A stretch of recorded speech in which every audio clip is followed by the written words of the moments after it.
नमस्कार, जय हिंद, वंदे मातरम। और इस समय है पश्चिम बिहार की पावन धरा पे, जहाँ पे आज शिव महापुराण समापन की ओर है। तो आज कौन कौन महान विद्वजन आने वाले हैं, आपके समक्ष में एक एक पल की खबर, सातों दिन की विशेष कवरेज प्राइम भारत न्यूज़ पे। और आज समापन पे विशेष कवरेज देखते रहिए prime Bharat news. Thank you. नमस्कार, जय हिंद, वंदे मातरम। और आज इस समय है पश्चिम बिहार की उस पावन धरा पे, जहाँ पे कल मुख्यमंत्री जी ने भी बहुत अच्छे से यहाँ संदेश दिया। और इस शिव कथा से पूज्य महाराज जी, मैं आपसे एक निवेदन करना चाहता हूँ, गाय और नंदी के लिए जो संतों का आंदोलन चल रहा है, गौ माता राष्ट्र माता, इस विषय पे भी आपके विचार करें। मातरः सर्वभूतानां गावः सर्वसुखप्रदा। गाय जो है वो सर्व सुख की जननी, लेकिन हमें बस इतना देखना है कि हमें सुख प्राप्त कौन सा करना है। जी गाय अगर जो हम हमारे जाते ही गाय हमें अगर जो निहारती है और गाय पूंछ हिलाने लगती है या पंख अपने कान हिलाने लगती है, तो निश्चित रूप से गाय से मेरा कोई नाता है। और जब इस प्रेम को हम जान पाते हैं और गाय के ऊपर जब हाथ फिराते हैं, तो उनके जो रोम रोम है हर्षित हो जाते हैं। वो हर्षित रोम हमसे क्या कह रहे हैं? जब हम गाय को करीब से लेंगे, अपनी बाहों में लेंगे, एक बार वो जब उनका मुख मेरे पास में आएगा, उनकी सुगंधी मेरे अंदर जब प्रवेश करती है, तब हमें लगता है कि गाय हमारे लिए कितनी जरूरी है। खाली दूध से ही नहीं, गाय ही हमारे लिए पूरे शरीर से कितनी जरूरी है। गाय गोबर करती है, वो हमारे काम आता है। गौमूत्र हमारे काम आता है, दूध हमारे काम आता है।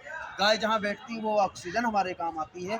तो इससे ऊपर मुझे कुछ समझाने की जरूरत ही नहीं। जो हर पूंछ से लगा करके बाल तक और खुर से लगा करके सींग तक जो काम आए, हम मनुष्य हैं, हम किसी काम के नहीं।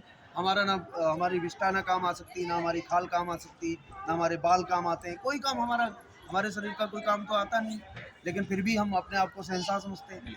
लेकिन गाय जो है वो ऑक्सीजन से लगा करके स्वास्थ्य तक व्यक्ति का सही करती है, और स्वास्थ्य से लगा करके जितनी बीमारियां होती उनको दूर करने की गाय में क्षमता है। इसलिए कल मुख्यमंत्री जी ने यहाँ पर घोषणा की कि गौ संरक्षण, गौवंश का संरक्षण हम करने के लिए तत्पर हैं। और आप सब लोग लगे हुए हैं। शुभ नाम आपका? आलोक सोलंकी। आलोक सोलंकी जी, आप सब लगे हुए हैं, ये बड़े बधाई के पात्र हैं, धन्यवाद के पात्र। मैं तो केवल एक ही कहूँगा कि अब एक माल घर में बैठी है, तो जब भी आपको गाय दिखे तो उसको भी नहा दीजिए।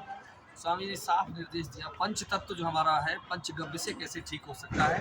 कहते हैं धर्मी कब करे सेवा, यहाँ धर्मार्थ जनता की, अड़े है कौर भी रक्षा करो पार्थ जनता की। कोई भी तो हमें दिखता किरदार अब ऐसा, अहम को छोड़कर सेवा करे निस्वार्थ जनता की।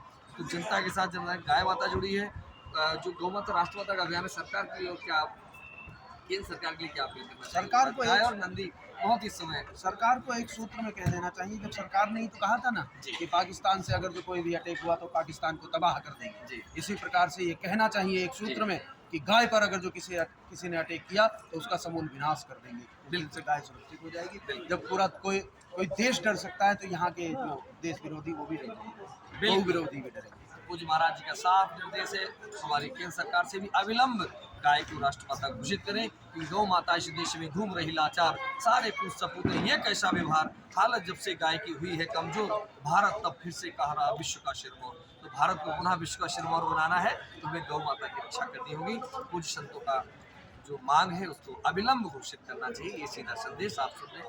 नमस्कार, जय हिंद, वंदे।